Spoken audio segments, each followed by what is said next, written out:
Okay, here we go. We're gonna watch Doug's whole amazing Carrera GT adventure while seeing the new season. Normally here. in my videos, I try to provide a fair, unbiased, reasonable, accurate assessment of all the cars I examine. Not today. Right.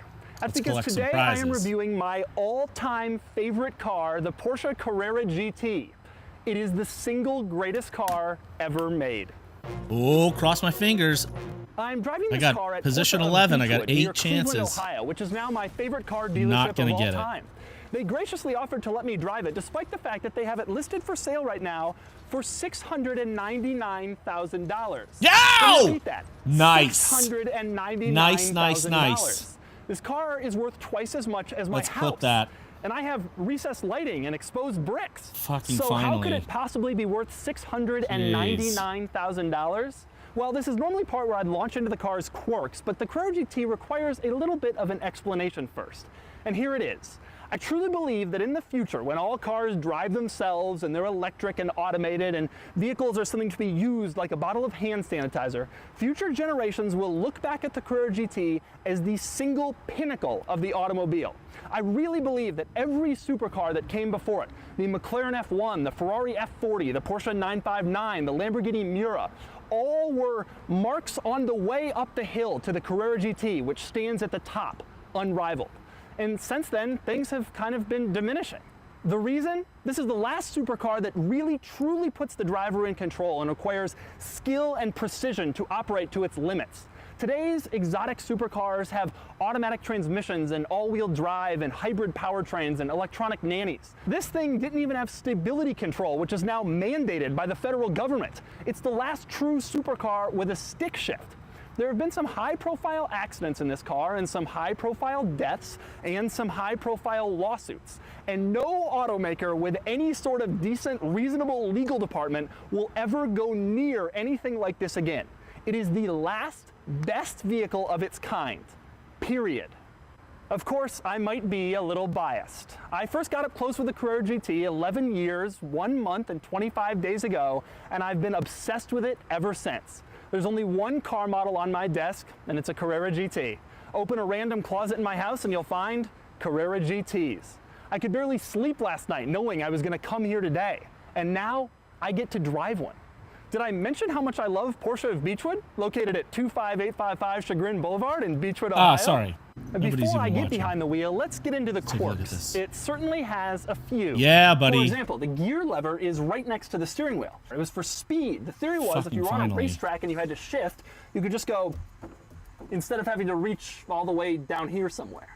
And then there's the fact that these center lock wheel nuts are blue on the passenger side and red on the driver's side, so you don't accidentally screw the wrong one into the wrong side, which is important because on one side it's left-handed threads and on the other side it's right-handed threads. And then there's the roof, which came in 2 pieces. I forgot to tell everybody. And was designed to fit in the front trunk. Somehow. Also in the trunk is the center lock nut remover for the center lock wheels. I can only imagine what this part would sell for. Also unusual, the doors have a hidden inside pocket where you could put whatever you want to hide. Even I didn't know about this until we were filming this video and we accidentally opened it.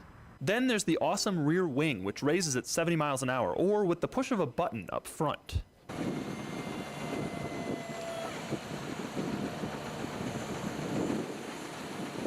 And then there's the engineering, which I could go on about for days. The carbon fiber tub and subframe, the inboard suspension, but I won't bore you with all that. Instead, here's an interesting anecdote about the Carrera GT's engine. When the Carrera GT was first shown as a concept car, it had a 5.5-liter V10 with 558 horsepower. This was the craziest thing Porsche could have dreamed up to make a concept car. Except when they put the road version together, it actually had a 612 horsepower, 5.7-liter V10. In other words, the concept car, which didn't have to conform to regulations, which could have been anything Porsche wanted in its wildest dreams, actually had less power than the one they made for you to drive. And boy, does that engine sound good. All right, go for it.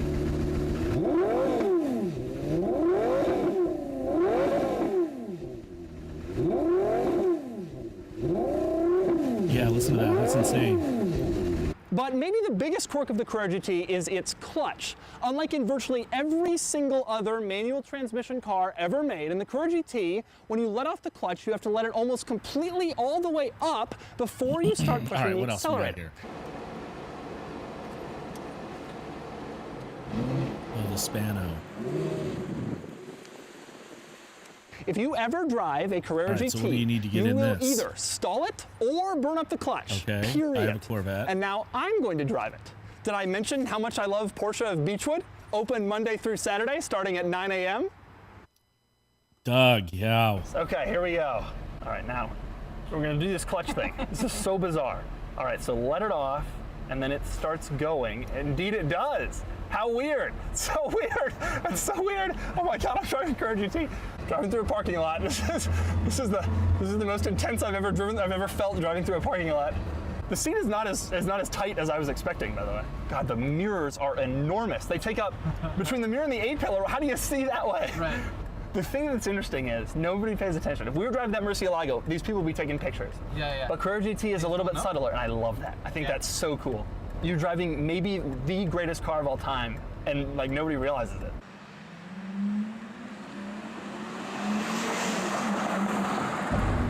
The ride is very harsh. Instantly, you can tell the ride is harsh. This is a serious car.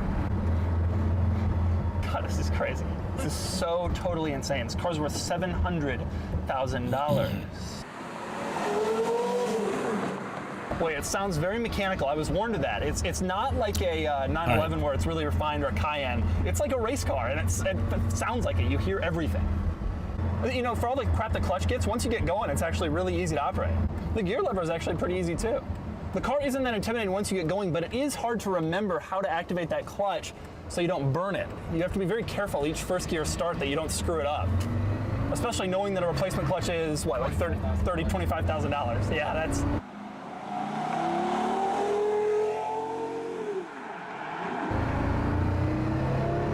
Wow. God, that's about a quarter throttle. A lot of Porsches you gotta wring out to get to the torque. This thing, it doesn't feel like that. So there's no stability control, and the biggest button in the center console is traction control off. Yeah, dude, be careful. Easy to rev match. I don't feel as intimidated driving the car as I expected to.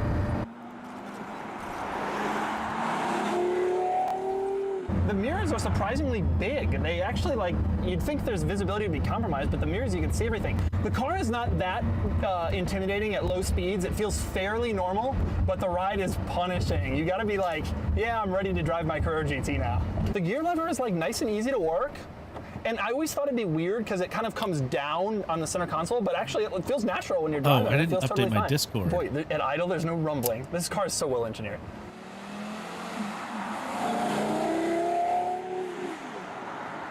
The clutch isn't tremendously heavy, it's just weird.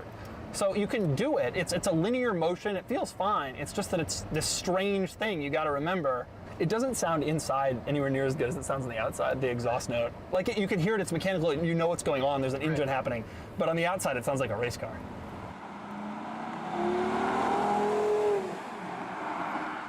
I'm blown away by how easy the gear changes are once you're moving. All this stuff about the clutch only applies if the car is stopped. I am cognizant of the fact that it's incredibly valuable when I drive it. Not so much as the Ford GT though. I don't think that the appearance of this car when you're in it makes you think $700,000 car. Boy, it revs so quickly that you'd get used to it, but the rev matches are incredibly easy. And that ride is loud. Every aspect of the car is loud. You can hear everything that goes on in the engine, you hear the gear changes, you hear the tires on the pavement. This is not a quiet car. This car was not made to cruise around. Boy, the turning is really quick. Wow. Just has explosive power. Oh my God, that's crazy. Wow, oh my God. Man, when you're really on it, the power and the sound, insane, totally insane.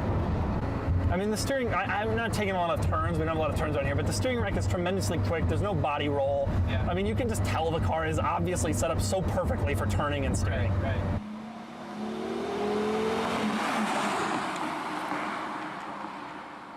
The thing that I came away with this thinking is that this is like a big 911, a more athletic, more excited 911, a 911 that's like, have fun with me. I really thought this car would be intimidated and I'd be steered incredibly scared driving it, but I don't feel that way. I feel like it wants to have fun, like all Porsches do. You can be goaded in this car, I think, into doing something you don't want to do simply because of how easy to drive it is. So aside from that clutch thing, this car is so simple to get on the road and have fun with. You really can feel a little bit overconfident in this car, I think.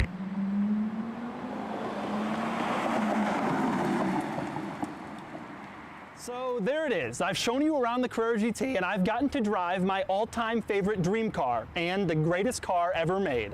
For more of my thoughts, and there are many more thoughts, click the link below to check out my column on autotrader.com/oversteer.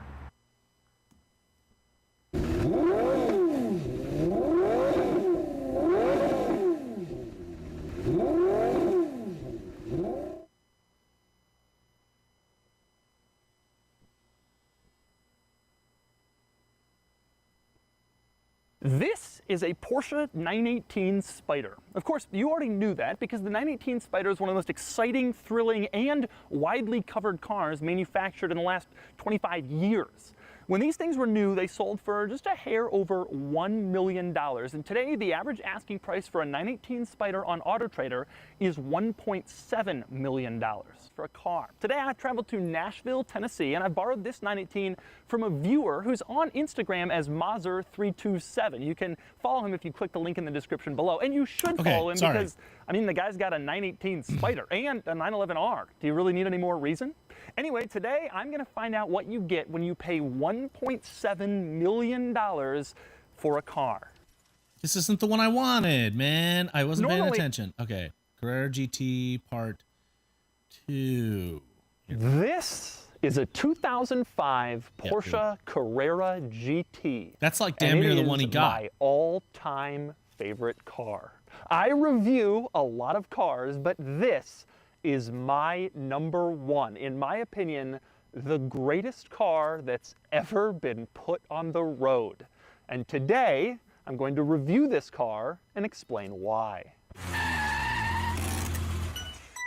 All right, let's collect. Before I get started, be sure to check out Cars and Bids, which is a new car auction website I've created to be the ultimate place to buy and sell enthusiast cars from the modern era with daily car auctions. So, if you're looking to buy or sell a modern enthusiast car from the 1980s to the 2020s, check out Cars and Bids, carsandbids.com, by clicking the link in the description below. I've borrowed this Carrera GT from a viewer here in San Diego who runs a YouTube channel called Tom's Garage. It's a small channel, but it has some good content, seeing as the owner of this car also owns a Ford GT and a Ferrari 512 TR and the BAC Mono that I reviewed last year.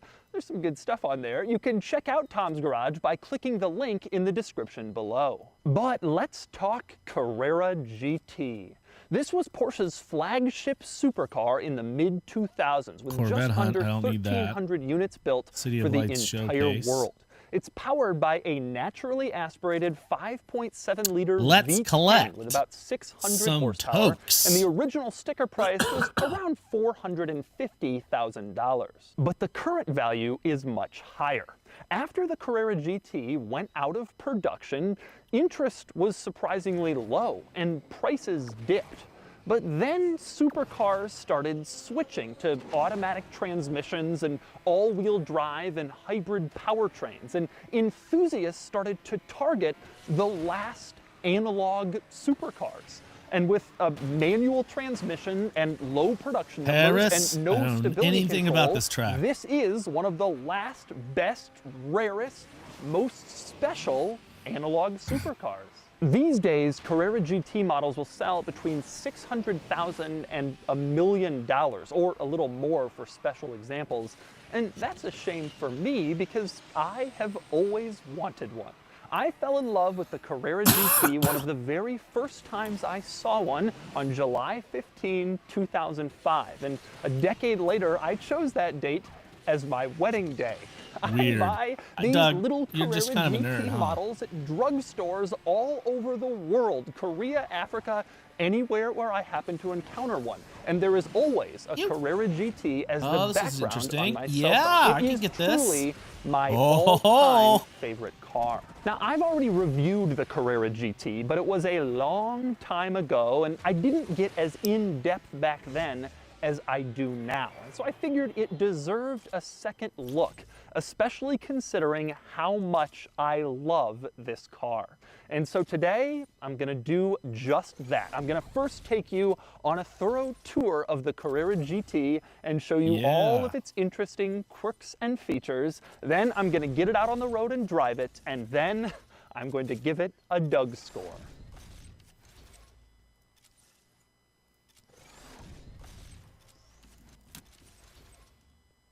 All right, I'm going to start the quirks and features of the Carrera GT with the key, which is kind of cool, a little different from the regular Porsche key at the time. You can see it says GT at the top, letting you know that your car is special.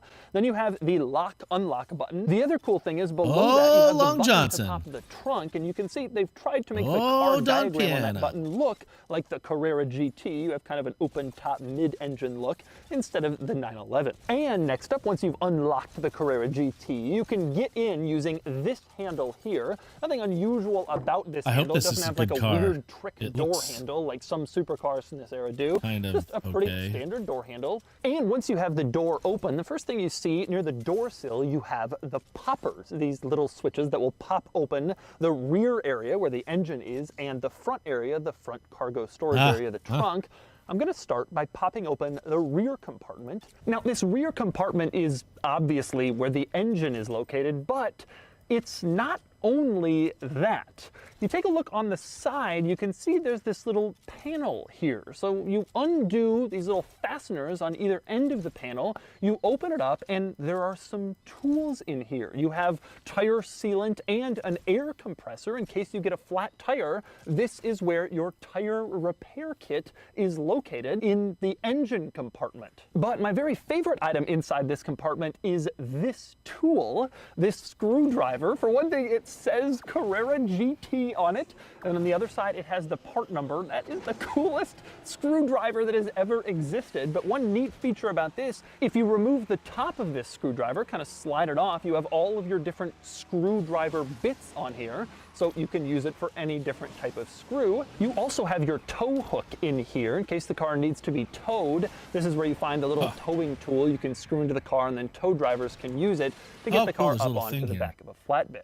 Now, interestingly, you also have another kind of storage compartment on the other side of the engine compartment. You can see there's a little triangle on it. This one, of course, contains the warning triangle. In case you break down, you can put that out behind you to warn other drivers that you're stopped. So there's actually a little storage in this engine compartment, not just the engine. Now, there's a lot to say about the engine in this car, and I'm going to get back to it a little later. First, I want to talk about closing the engine compartment. You can see there's a little warning label kind of near the latch. That label is letting you know that your hand could get hit by the spoiler if you close it. You can see with the spoiler in this position, there's a very tight gap between the engine cover and the spoiler, and if you just keep your hand in that place, it will get pinched. So this warning label is letting you know, don't do that, be careful. And next up, I want to talk about the front compartment, but before I do that, I want to start by discussing the luggage. Every single Carrera GT came with luggage that was fitted for all sorts of weird and interesting nooks and crannies throughout the Carrera GT. Allow me to show you. For one thing, you got a briefcase. This is the only piece of luggage that wasn't designed to fit in a perfect place somewhere in the car. But you also got a lot more than that. You can see behind the passenger seat, there's a bag. This is for a suit. If you had a suit that you wanted to kind of hang up in your Carrera GT, not let it get wrinkled, this bag was designed specifically to carry it, and this is precisely where it was intended to go. And next up, you also had a piece of luggage that went next to the passenger seat. Between the passenger seat and the door panel, this luggage piece is supposed to be placed in here for more stuff. And next up, here's a very clever one. You have this center control stack in the Carrera GT that kind of comes out towards the passenger compartment more than most cars, and that leaves a hole underneath it that would be wasted space, except you can put luggage there. And in fact, this little clip in this area is intended for the luggage. You can see that the specific bag designed for this spot has a corresponding clip on the bottom, so you can flip it in place and then it won't kind of move around while you're driving at high speed.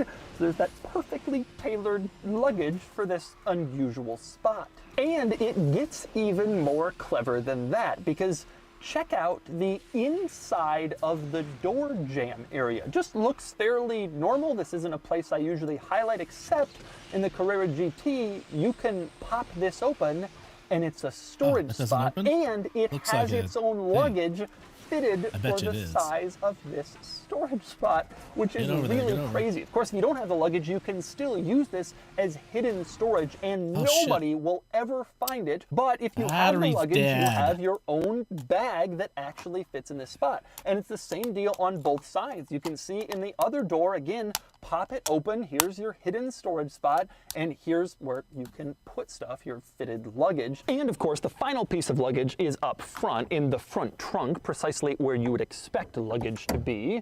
You just pop this open, and then you can see the luggage fits in perfectly right here. This is the largest piece of the luggage, and again, it's in the cargo compartment, so that makes sense. And next up, since I'm up here in the trunk, let's talk about the cargo compartment in this car. One notable item is that the entire trunk is lined in this soft material that has this diamond stitch pattern throughout the entire thing. This isn't some removable trunk cover. This is what's in all of the Carrera GTs, the actual trunk lining. And the reason for that is that the roof goes into the trunk, which I will show you in a second. But first, I want to talk about this little flap in the center. This is Velcroed on, and if you lift it up, you can see there's a little label here. This label shows the vehicle code 980310. That was Porsche's internal code for the Carrera GT, and it also shows all of the options and features on this particular Carrera GT using Porsche's option codes. That label is usually stuck on the inside of the trunk compartment lid in most Porsche models, but in the Carrera GT, it's located under this flap. And next up, a few other notable items in the trunk. One is that you have the tool for the center lock wheels. These wheels don't have traditional lug nuts. Instead, you have a center lock like race cars do. And this is the tool. You can see it even says Carrera GT on it, so that you know this tool doesn't go to one of your other center lock wheel cars. It's like Daft Punk in there or probably the something. most interesting thing about the front trunk is the fact that you can use it to store the roof. And in true Porsche fashion, everything has been perfectly thought out with the roof removal and storage process. For one thing, there is a label printed in the cargo compartment that shows in detail precisely how the roof is intended to be removed and stored inside the car. So let me walk you through the steps right now. First, you have to move the seats forward. That seems like an odd first step for removing the roof in a car, but the latches for the roof panels are near the seat headrest area, and if the seat is too far back, you can't actually open the latch to take off the roof. Now, you have to start over on the passenger side because the roof is split into two panels, and the one on the passenger side is actually on top of the panel on the driver's side in the middle to form a seal. So you start on the passenger side, you unlatch near the headrest, as you can see, you pull this latch off, and then the process is just as simple as pulling the roof panel out, and then you're holding it. It's very light, but of course you want to be careful because this is a painted panel. Then you take that panel into the front trunk, and you can see panel number 1 is supposed to be stowed in this particular way according to the label, and so you do exactly that. Now here's where things get even more Porsche particular detail-oriented. Maximum you have level straps that you're supposed to put across the roof panels when they're in the front trunk in order to secure them. And you can't just use whichever strap is more convenient. They're numbered. This is strap number 1, and it goes on top of roof panel number 1. So you have to pull this strap out and then put it on the roof panel and secure it in place. But anyway, once you've done that, you go back to the other roof panel, the one on the driver's side, and you unlatch it in the very same way. Pretty simple process. And again, you pull it off of the car and you bring it back to the front trunk. The difference here is that it actually goes the opposite direction in the front trunk. The first one had its top down, this one has its top up. And so you put it in place, and then of course you use strap number 2, and that will secure your second roof panel into your front trunk area, and then your roof is in. Now, one more interesting item with the roof panels, felt when like they're something off, just happened there. you would have this kind of ugly exposed latch area that maybe you don't really want to see. So you have a little plastic cap that can slide over and cover that area. So when you're driving around in your Carrera GT, it doesn't look ugly even if you have the roof off. And next up on the outside of this car, I want to talk wheels. Now, like I mentioned, this car has center lock wheels. Very uncommon when the Carrera GT came out. It was mostly only used for race cars, so pit crews didn't have to loosen each lug nut individually when a car came in for a pit stop. They could just do one giant lug nut in the center instead to save time. Now, these days, center lock wheels are becoming far more common on supercars and on sports cars, trying to emulate that race car look and feel, but there are still a few notable items for the Carrera GTs. For one thing, they're different colors. You can see the center lock piece on the left is this red color, and over on the right, it's a blue color. Now, this is fairly common on race cars, and the intent here is that you don't want to screw up and put the wrong thing on the wrong side of the car, and so by color coordinating it, you'll remember which side is which, and you won't make that mistake. The other unusual thing with the center lock wheels in this car is that they are cross-threaded, meaning you actually turn it to the right to loosen it or undo it. You can see there's a label on the center locks that says undo with an arrow to the right. And next up, another interesting item on the outside of this car, this little line on the side, on the front fender. This is actually the turn signal. The side turn signal in this car is this little strip. You can see when it comes on, it turns orange to signal just like you'd expect. And next up, we move around to the back of the Carrera GT, where I'm going to start with what has to be the coolest looking exhaust ever in the entire history of the car. These truly look like rocket launcher engine thrusters that you would see on a rocket ship or a fighter jet.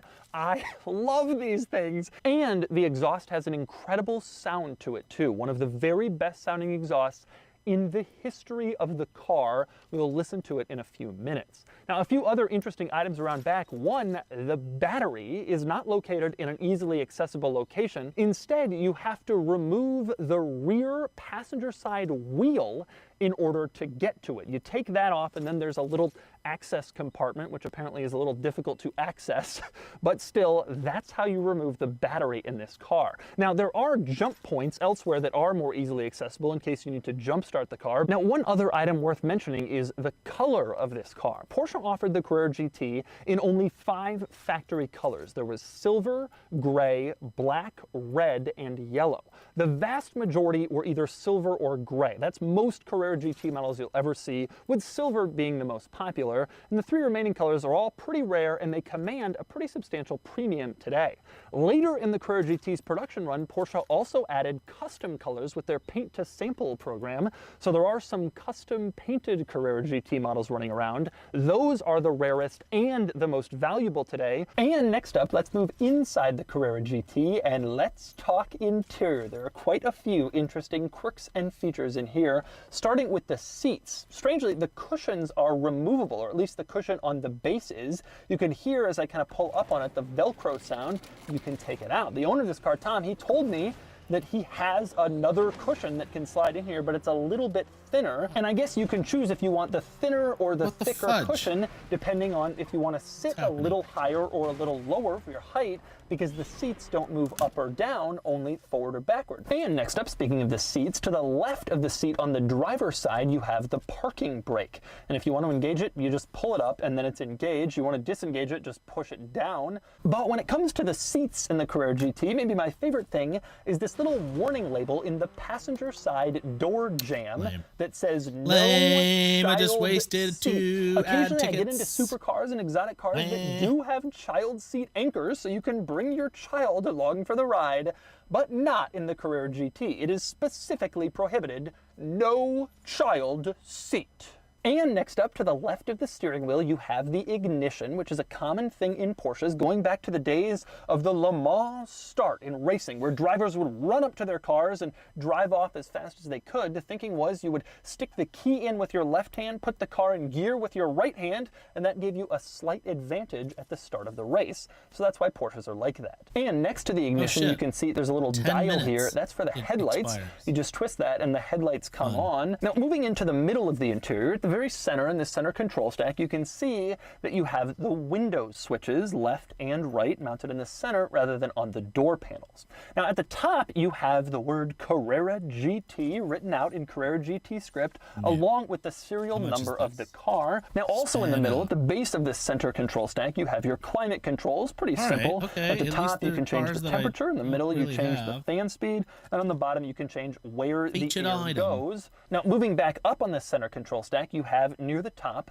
the hazard light button, and you can see it's this big red triangle right in the center, kind of the focal point of this entire thing. The hazard lights, but you push it and turn it on. And next up, back down in the center control stack, at the very base, you have an ashtray. It is the world's smallest ashtray, unbelievably tiny, literally like the size of a postage stamp, but it's there for all those drivers who wish to smoke in their Carrera GTs. And back further up in the center control stack, you have 3 buttons right below the hazard light button. The one on the left turns off traction control. This car was not built with stability control, but it was built with traction control. However, it's very defeatable. In fact, that traction control off button is the closest thing to the steering wheel, so you can easily turn it off.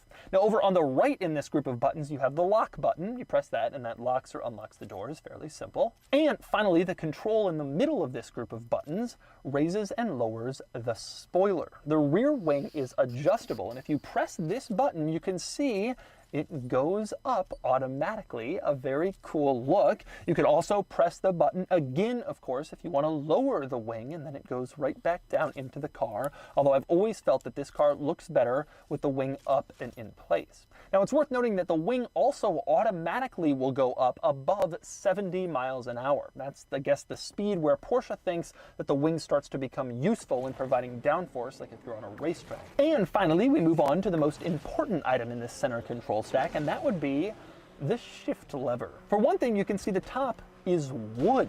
That's a tribute to the Porsche 917 race car from years earlier, which also used a wood shift knob. Now, late in this car's model run, Porsche also started offering a carbon fiber shift knob, but in my opinion, the wood was the one you wanted for that reason, the tribute to the 917. And one other notable item about the shifter is the placement of the shifter, which is rather unusual. The vast majority of cars have kind of a more upright center control stack, and then the shifter is more in the middle in the center console. But this center control stack is pulled out in far more of a severe angle, and the shifter is closer, and that's intentional. Porsche wanted the shifter to be as close as possible to the steering wheel, so you don't have to take your hand so far off the steering wheel in order to shift gears. And so, as you can see, the shifter and the steering wheel are right next to each other, really, really close. And next up, another notable item in this interior. Like I mentioned, there's like a hole beneath the center control stack. You can see this is where Porsche has crammed the CD player in this car.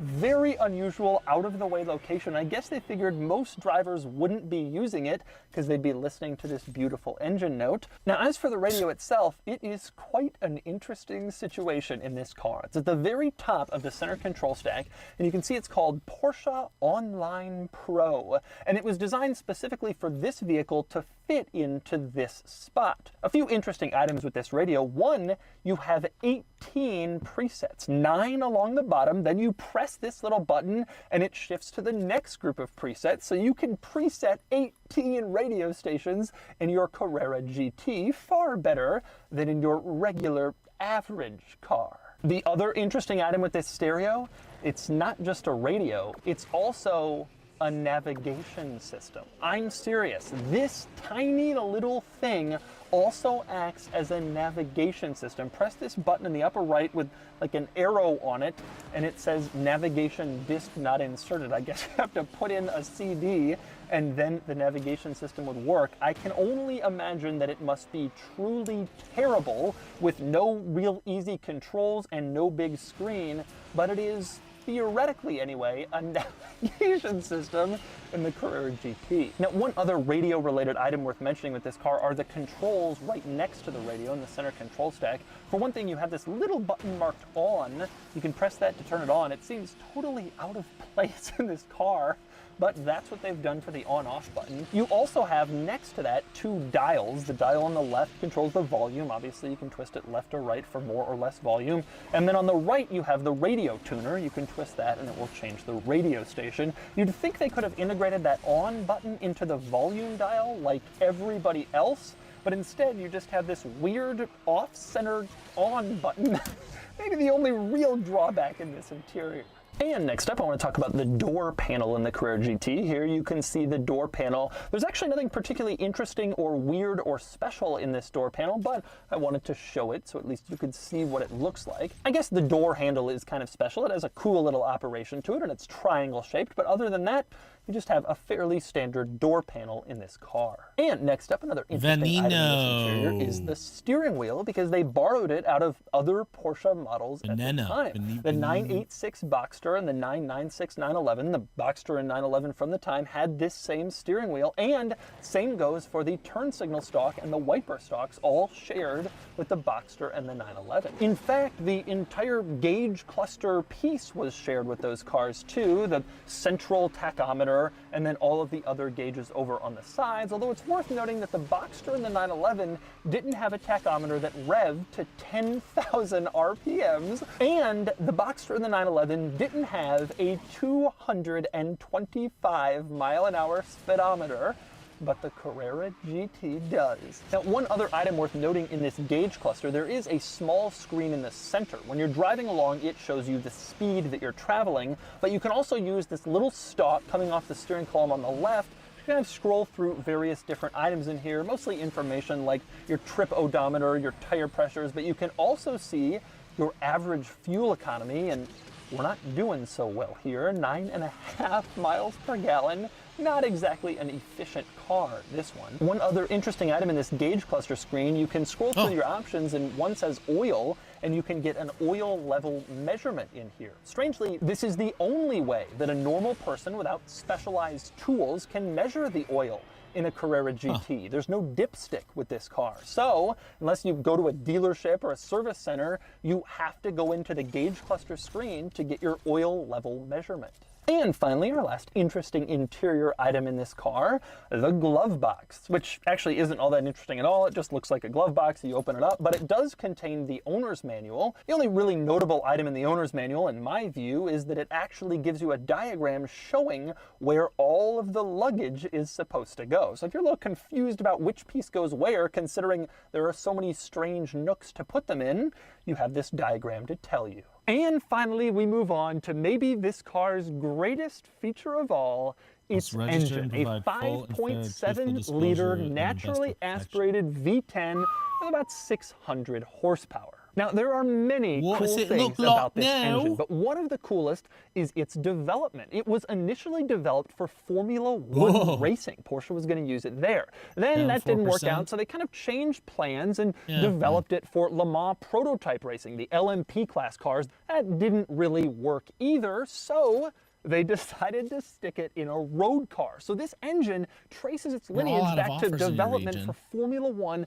and LMP class racing. That is just one of the coolest things you will ever hear about any road car engine in existence. Now, here's another really cool thing about the engine in this car. The concept version of the Carrera GT debuted in 2000, and it looked a lot like the eventual road car ended up looking. But the concept car had a 5.5 liter V10 with about 550 horsepower. The road car has a 5.7 liter V10 with about 600 horsepower. The road car has more power and a larger engine than the concept car. You do not see this often. Usually brands do these crazy concept cars, then they dial it back for production. Porsche was like, you know, I don't think that concept car, which didn't have to conform to any regulations, was powerful enough. So let's make the road car even faster. And they did. That's insane. But in my opinion, the very best thing about this engine is the exhaust note that comes from it. A There you lot go. of modern supercars have hybrid powertrains and whatever. They all sound good, but basically nothing sounds as good as the Carrera GT. Take a listen.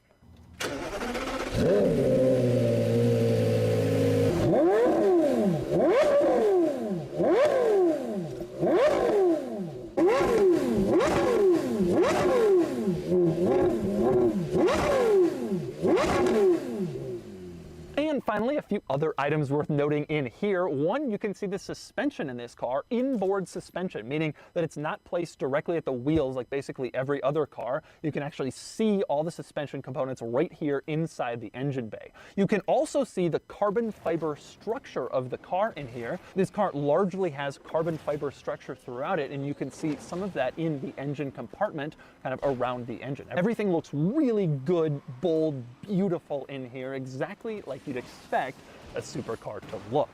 Now, the final thing I want to talk about is production numbers. Porsche made 1,270 of these. They were planning to make more, but they stopped production early for North America because they claimed that changing airbag regulations meant that production had to stop. In truth, the car simply wasn't all that successful. Back when it was new, dealerships were having a lot of trouble selling them. It was a really expensive car to have in a Porsche showroom where a 911 Turbo was maybe $150,000 with every single option. And after the car went out of production, its popularity didn't exactly increase. The global recession began near the end of 2007, continued into 08 and 09, and Carrera GT values fell along with the stock market. There are many stories of these selling in the $200,000 to $300,000 range back in 08, 09.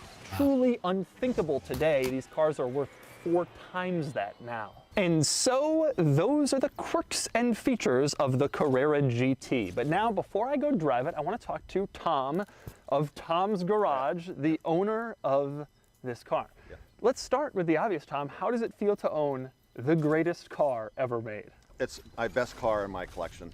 Every time I take it out, it's a experience. Do you agree with me that it's the best car ever? Oh yes, hands down. Really? I mean, I think it's still a bargain. I think this car is still undervalued compared to like the F40. I mean, this should be $1.5 million car easy. Totally. We were talking about before that they've made the same number of these as F40s. Yeah. I find this car to be just as special. Oh yeah. It doesn't have the Ferrari brand name. Enzo's last car, that sort of but if you just look at it as a rarity and specialness, this is it. This is. And nothing sounds like this. No No. Ferrari, no other car sounds like this. Absolutely not. How often do you drive it? I drive it once every month. Every month. Yep. How long have you had it? 8 years. 8 years. So you bought it when things had dipped a little bit. Maybe they were on the upswing a little, but not where they are now. Right. Yeah, I got it like at $340. And I know that the prices went down to the 200s. Yeah. Because this now has to be worth, what do you think, 600, 700, somewhere in that range? Well, I had it appraised, to insure it, the guy has to come out and, Yeah. and appraise the car. So Yeah. he appraised it at $895. Oh, God. Okay. Even with 9,500 miles on it. Yeah. Servicing. Talk to me about servicing. You can't, well, maybe you can. Bring it to a Porsche dealer. What do you do? You can take it to some dealers that have, qualified mechanics that work on it. Yeah. Like doing oil change and stuff Right. like that. But you just want to make sure you're taking it someplace where they've got a history and you have people. There's a small crowd of people that own these cars, Yeah. and we all know where to take Which are the cars. stores to go to? Okay. Yeah. Are there specialists that have popped up that are taking care of these? Well, there's a specialist in Fairfield, Connecticut, which I'm going to. For engines out or any major work, it's worthwhile. And I know that people ship their cars to them from all around the world. Okay, and so and that's a component of this. Every few years, the engine is supposed to come out. Well, yes, this engine is supposed to come out some time ago. It's got 9,500 miles on it. It's never been out. They need to pull it out to check the valve settings and other issues. So what is every decade or something that's supposed to come out, something like that? Yeah, every decade, but nobody's done that. No, most people haven't done it. Most people have just socked them away and aren't touching them. And so a lot of these cars probably are deferred maintenance cases that need some work. Yeah, probably so. And I mean, if if you're going to take it in, it's going to be a $30,000 to $40,000 hit. Yeah, so let's talk about this. So you actually plan to ship it to Connecticut, where there is this specialist in the Courage GT world. This guy is known as the guy. Yeah. You're going to ship it clear across the country to get all this work done. Yeah, I had considered driving there. But Okay, one of the big points about this car obviously is the controversy, the dangerousness, the scariness of the driving experience. Have you personally felt that? no. You know, I know my limits. Yeah. I know my talents. Tires is a component though, right? Yes. The original tires people say were hairy, and everybody has since replaced them. Yeah. And plus, they were old tires from the Paul Walker incident. That was old tire. They were 10 years old. Right. So, you know, you need to stay on top of tires no matter what. Yeah. And particularly a car like this. Right. You know, rubber does get hard over time. You said this is your favorite car of your vehicles, the best Yes. car in your group. Yeah. Does it still? You've had it for almost 10 years, 8 years. Does it still give you a thrill to drive it? Oh yeah. I mean, it's just not how it feels when you drive it. I mean, the car is well engineered. Yeah. It's a beautiful automobile. Yeah. There's nothing quite like it. I mean, the Germans went all out for this automobile. Totally. Are you ready? I am. Are you scared? Nope. Yeah, well, we'll see. I'm going to be very careful and cautious. All right, thanks, Tom. Let's get it out on the road and see how it drives. Okay, driving the Carrera GT. My opinion, the greatest car ever made. It's such a thrill. I've done this now, this is the second time, and I still feel the same amount of pressure. I feel like more nervous and excited and anxious and just so much energy than in just about any other car. Koenigsegg, Pagani. This, for me, is that for so many other people. Now, I want to start by talking about the clutch. The clutch is a common topic of conversation with this car. Okay. And there is a little bit of a weird thing to it in the sense that you have to let it out pretty far before you start accelerating, only in first gear, only from a dead stop. This doesn't feel that unusual. And there's a lot of talk about how weird that is and how hard it is to get used to, but you drive in this car, you're careful anyway.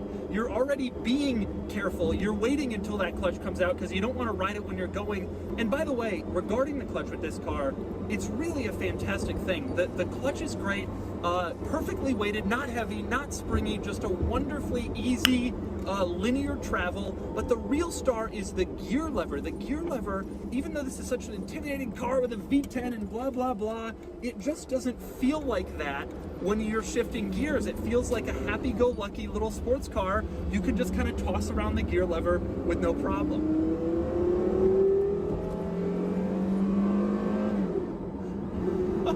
Listen to that.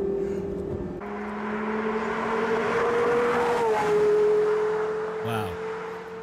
I truly think this is probably the best sounding car I've ever driven, except for maybe the Lexus LFA, which also has a V10 and sounds more kind of Formula One-ish. It's so easy to rev and to rev match in this car because it revs so quickly with no flywheel, with this little clutch. It's unbelievable how quickly it revs so fast, and so you can rev match so easily on downshifts. You feel like a hero when you're rev matching. You feel like you know what you're doing.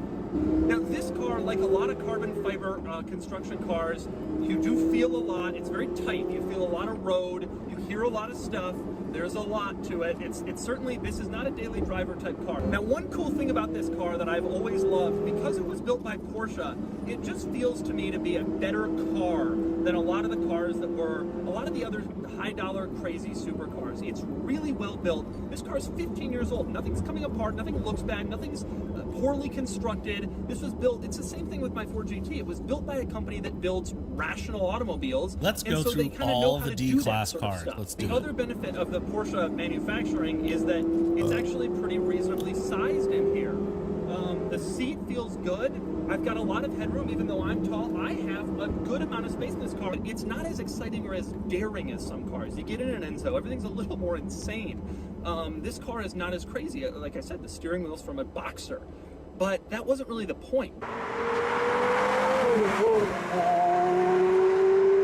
Now, Tom says he doesn't worry about the danger level of this car, but I certainly do. I really think that this car is dangerous, and you have to know what the hell you're doing, especially when it's this valuable. This sound!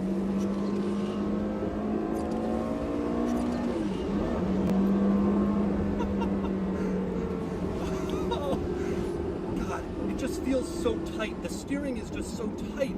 everything about it. And it's just so quick to rev. It still feels fast, even though 3.6 0 to 60 is no longer the fastest thing on the road.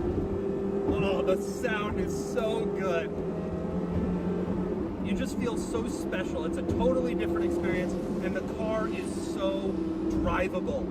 I just feel like you feel like a hero. You feel like you know what you're doing in this car so much more than in so many other cars that have a getting used to period. Even though this is an incredibly expensive car that requires some skill to drive, it makes you feel like you've driven it forever and like you know what you're doing. It drives like a Porsche. It just happens to have a V10 with 600 horsepower and no stability control and the history that it does. And so that's the Porsche Carrera GT. In my mind, this is the last best analog supercar. And given the lawsuits this car generated and the controversy that surrounds it, I suspect there will never be another car made quite like this. That's okay though, because in my mind, it's perfect. I just wish I could afford it. Anyway, with that in mind, now it's time to give the Carrera GT a Doug score. Now, since I've already Doug scored the Carrera GT, I'm not going to go through each category, but rather I'm just going to show you where it stands against some other iconic cars and supercars from its era, which is right here, 71 out of 100, which puts it near the top and better than basically everything else from the mid-2000s. The Carrera GT is an absolute legend. It's fun to drive, it's well built, it sounds amazing, nice. it's special, it's rare, action. and in my opinion, it's still undervalued. It is my all-time favorite car, and with good reason.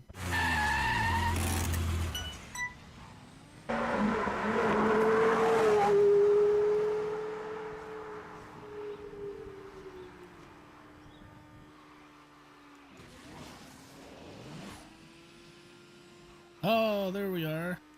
This is fun. This is a 2011 Lexus LFA. It was an exotic. This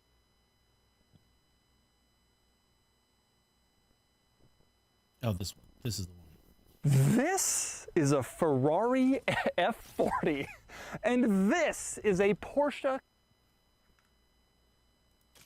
Carrera GT, and these are the two finest modern cars manufactured by Ferrari and Porsche. They are also generally agreed to be some of the greatest analog supercars of all time. No driver aids, manual transmissions, require a little bit of skill to drive. They are also two of my very favorite cars. In fact, probably my two very favorite cars. And so today, I've decided to do a little back-to-back comparison test between the two. Before I get started, be sure to check out Cars and Bids, which is my enthusiast car auction website for cool cars from the modern era. And we've had some amazing sales recently on Cars and Bids, including this Ferrari 575M, which sold for just under $131,000, a great number for a great car with the HGTC package. We also recently sold this E92 M3 for $71,000 with only 3,000 miles, and this beautiful E30 M3 sold for just under $60,000. Gorgeous and special car. If you're looking to sell your cool car from the 1980s or up, Cars and Bids is the place to do it. You'll get the most money and the most interest in your car. And if you're looking to buy a cool car from the modern era, we have daily auctions with great selection at carsandbids.com. I've borrowed these two special cars from the Triple F collection, which is an exotic car collection here in Ohio that has some truly amazing vehicles. Koenigsegg, Pagani, F40, Carrera GT, new Ford GT, they have it all. And you can follow them on Instagram, the Triple F collection. And it's actually one of my very favorite follows because they actually use their amazing cars, unlike some accounts which put them in a little garage under covers cars and never really take them out, they drive them. So click the link in the description below to follow the Triple F collection on Instagram. Oh, now, right, I've the already tokens. reviewed Thanks both for of these reminding me. cars in huge detail on my YouTube channel, the quirks and features of the I've F40 gotta and the get Carrera this GT, one so done I am not going the to daily do that events today. here. I will link those reviews in the description This below and if you right, want to check yeah. out a very thorough tour of the quirks and features of both cars. Instead, today I am going to do something that very few people have the opportunity to do, something I will probably never have the chance to do again. I'm going to drive both of these cars back to back. The single greatest driver-focused car from Porsche and from Ferrari back to back. It's an unbelievable opportunity.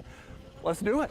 Now, before I drive, I do want to do a quick refresher on both of these cars. This is obviously the Porsche Carrera GT, and historically, it has been my all-time favorite car. In my opinion, the greatest car ever built, and I have not been shy about calling this kind of the high watermark for combustion engine cars, the high point before stuff started to turn into hybrids. And the latest crop of hybrid supercars is great. The 918 Spider, the P1, they're all cool, but they're not this. Amazing driving experience, incredible engine note, and just in case you don't know, 6-speed manual transmission, naturally aspirated V10, about 605 horsepower, and these days, nice Carrera GT models are selling between $700,000 and about $1 million, or maybe a little bit more.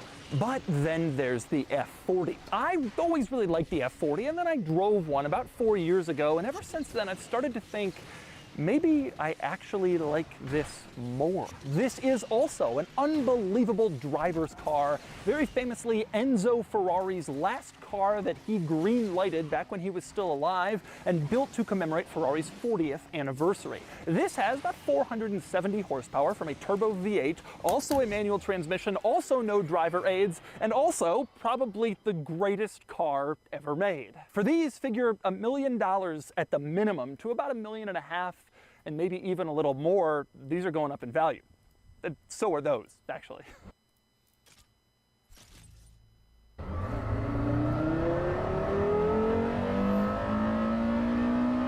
Oh, there's a static fire. Hold on. Let's check this out. Do.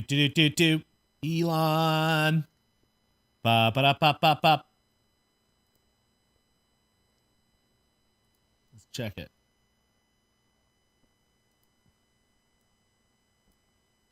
About why that happens, Sawyer, because we were actually just talking about the sound suppression system, and I mentioned that for the SLS rocket, right, the part of the sound suppression system that fires under the engines also acts as a suction force to pull the gaseous hydrogen down into the burn-off igniters.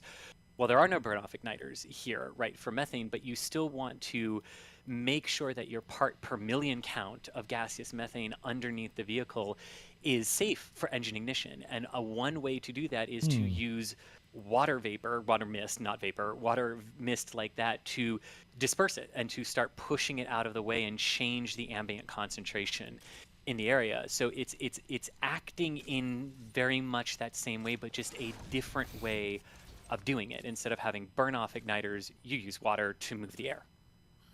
Right, and my understanding the system also is using pressurized nitrogen to help make that happen too. Indeed. So 3:02 approaching 3:03 Central Time here, and again, as we said, we are standing by to hear that siren, which would be the 10-minute-ish warning, and we're going to go ish because sometimes it's early, sometimes it's a bit late. Okay, so but 10 it does minutes. give I'll us put an it over indication here. that we are getting a little bit closer here. Now, in terms driving the Carrera GT.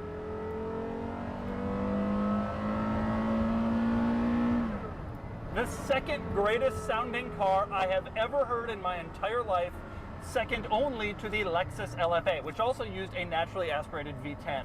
Now, this car and me have a little bit of a history. I love the Carrera GT. I'm not a huge Porsche guy, but I really think that this car specifically is the greatest car ever made. And I've thought that for a long time. You know, I famously buy little Carrera GT models at grocery stores whenever I go in and they're selling them. And the wedding rings at my wedding were like tied to little Carrera GTs when the ring bearers took them down the aisle. The car is just so special in part because it really kind of changed my life. I started car spotting when I saw a Carrera GT on the road back in 2005 when it was new, and that sort of led to various other things which led me here. And so I've always felt not only is this car special to me, but it's just such an amazing car, and it's cool to have that specialness to me also be such a special car. Now, the first thing I want to cover, I drove the Carrera GT first in part because the F40 is obviously a lot older, and I feel like if I drive the F40 first, I'm going to be so focused when I drive the Carrera GT on just how much newer it feels. I don't want to be thinking that. I want to be focused just on driving experience.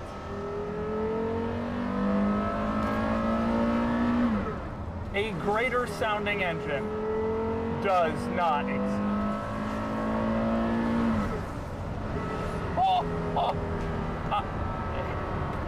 Woo! Yeah, I don't even need to drive the F40. This is the greatest car ever made. All right, a couple things I noticed right away. The clutch and shifter. The clutch gets discussed a lot because a lot of people talk about how it's hard to drive. You have to basically let the entire way off the clutch before you can begin to accelerate. I don't find this to be that weird. I don't find it to be that difficult. Once 2 seconds, you realize, okay, that's what I have to do, and then you do it. And the other key is when you're moving, you just drive it like normal. So 90% of the time when you're driving a car, you're just cruising around driving it like a normal clutch. It's no big deal. And it is the sweetest clutch and shifter of any car ever at any point in all time. The clutch is unbelievable. It's not light, but it isn't heavy. It's perfect, I would say. The engagement point, very clear, very easy to figure out. The shifter is very easy.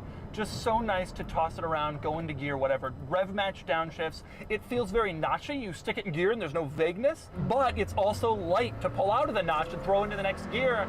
And so it's easy to just toss around the gears in this car, which is crazy to think about when we're talking about a Carrera GT, but that is the truth. Love the quick revving too. The small clutch, no flywheel situation makes it so that you can rev instantly. So when you're going to rev up for a downshift to rev match, you can place the revs precisely where you want instantaneously.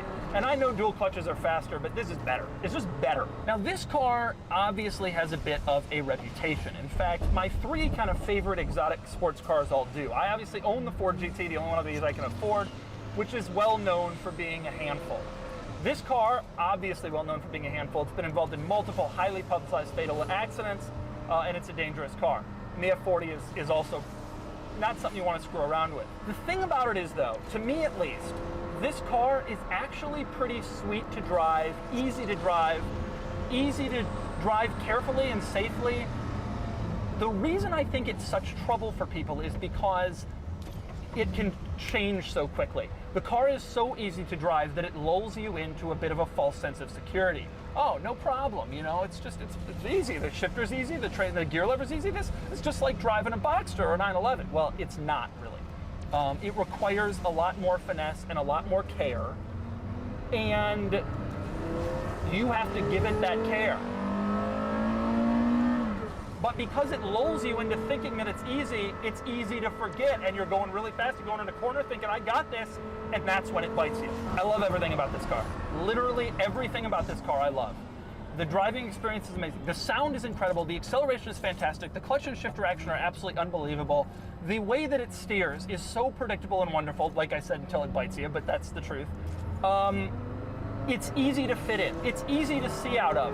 It has a lot of shared stuff with other Porsches, so everything makes sense and is convenient and is rational, unlike so many other crazy supercars. You know, that's one of the reasons I like my Ford GT. It's just rational. You don't have to put up with all sorts of stupid decisions. It was made by a company who knows what they're doing. Ford, they make a lot of cars. Same deal with this. Porsche, made by a company that has a rational idea of how cars should be made. So when they build a supercar, it's rational.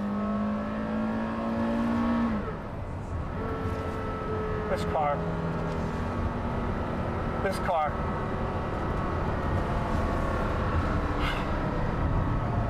I have driven in my life 3 Carrera GTs. This is the first time I've ever driven it with no passenger, so I can kind of do what I want. And the Triple F collection, I should note, has been very generous, saying, yeah, go take F40 Carrera GT, great idea, go do it. They're super into sharing the cars, and I really appreciate that. It's amazing to be able to just take this out, and I start to get in my mind like, this could be me, except these cars continue to get more and more valuable. Woo! Listen to that! That guy in that Kia Sorento I just passed is the luckiest person alive. He just got to hear a full throttle. Okay, maybe this guy just passed in a Ford Explorer. That's a special thing, to be able to hear a Carrera GT at full revs. I bet they're like, oh, that guy's driving so fast, I'm gonna call the police. They don't know. They don't appreciate the beauty of this moment.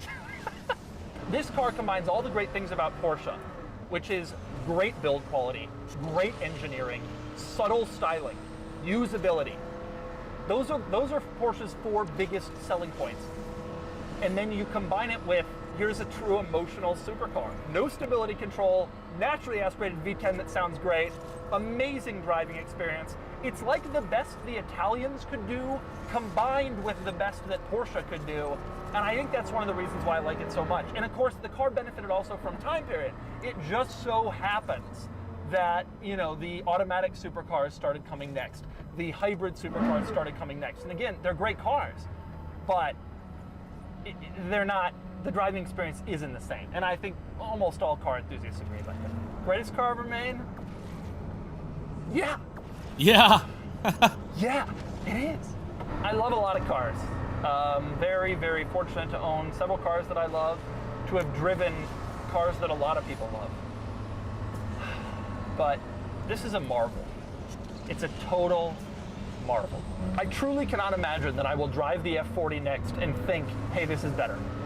You know, I drove the Carrera GT once in 16 and once last year. And I drove the F40 in 17. They've been very spaced. And over that time, the F40's legend has grown in my mind. But having now driven this again, I truly believe there's no way that I walk away from this thinking that the F40 is the better car. This is just the best package that has ever existed in the entire history of the exotic sports car and the sports car in general. This is it. This is the best sports car ever, and thus, by definition, the best car ever. So, now I'm gonna go drive the F40, but before I do that, I'm gonna leave you with a little acceleration for a GT.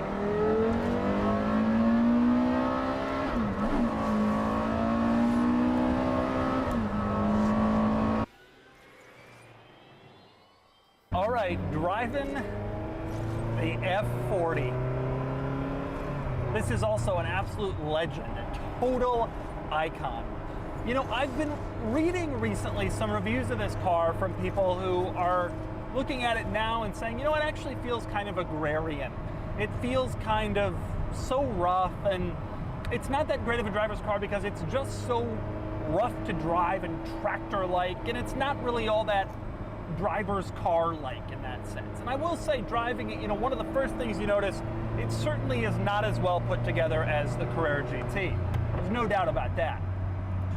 You can see there is no ship stacked on top of it. You can actually see a ship just to the right. That is not the ship that will actually do the orbital flight. That is ship 25 that you can see there. Ship 24 is farther away in one of the buildings off to the left, getting its final preparations for the actual flight. But today is just a hold down static fire of all 33 Raptor 2 engines on the base of the booster. It's the first time all 33 engines will be fired at the same time. It's the most number of engines that will ever be fired at the same time worldwide as well. So, but do not expect a liftoff here today. That is not what's going to happen. Yeah, we know. Yeah, if anything lifts off, it's bad. Yes. I think it's safe to say.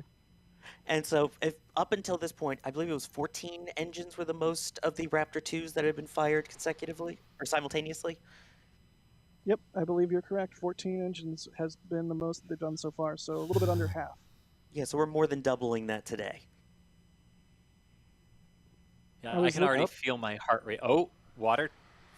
Oh, here we go. Like a Fire X system. There it is. Here we go. Any second. Stand by. Any second now.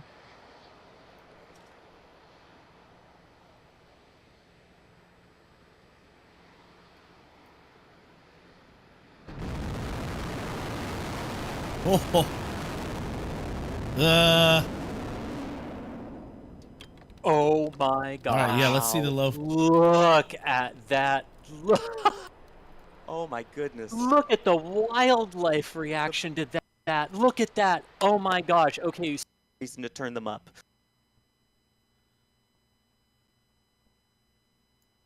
But do not expect a liftoff here today. Any second. Am I? Here we go. Let's see this again. Any second now.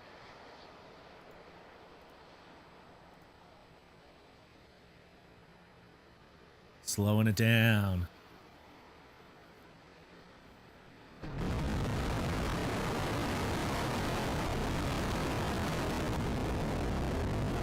Janked. Oh my gosh. All right, let's see this replay. Look at that. Oh my goodness. Look at the wildlife reaction to that. Look at that. Oh my gosh. Okay, so one, we need the confirmation from SpaceX. It was indeed all 33, but that was a multi-second hold down firing of what looked like most of them, if not all. We will stand by for that confirmation from SpaceX, but wow. Show The replay. thing is, everything is still standing. It's still there. Standing. It's still Look there. at that. Look. So Starhopper's immortality continues. That's another major thing, as well. But what this represents, if the data indicates that things were good on this test, this would be a major checkmark and milestone to proceed to get the FAA license to do the orbital flight. The fact that they would get all 33 firing, and again, if the data is all good, would really pave the way toward making March a technical possibility for the orbital launch attempt here. But also, this is the part that I really love, that single test was itself historic because of what this vehicle can enable.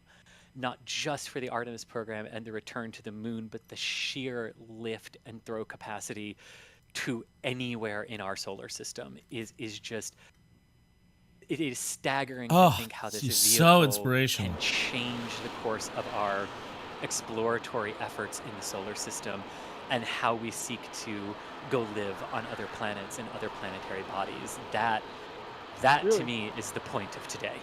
As we hear that vent, yes. Yeah. A massive milestone in the progression and evolution of humanity. It's just absolutely outstanding.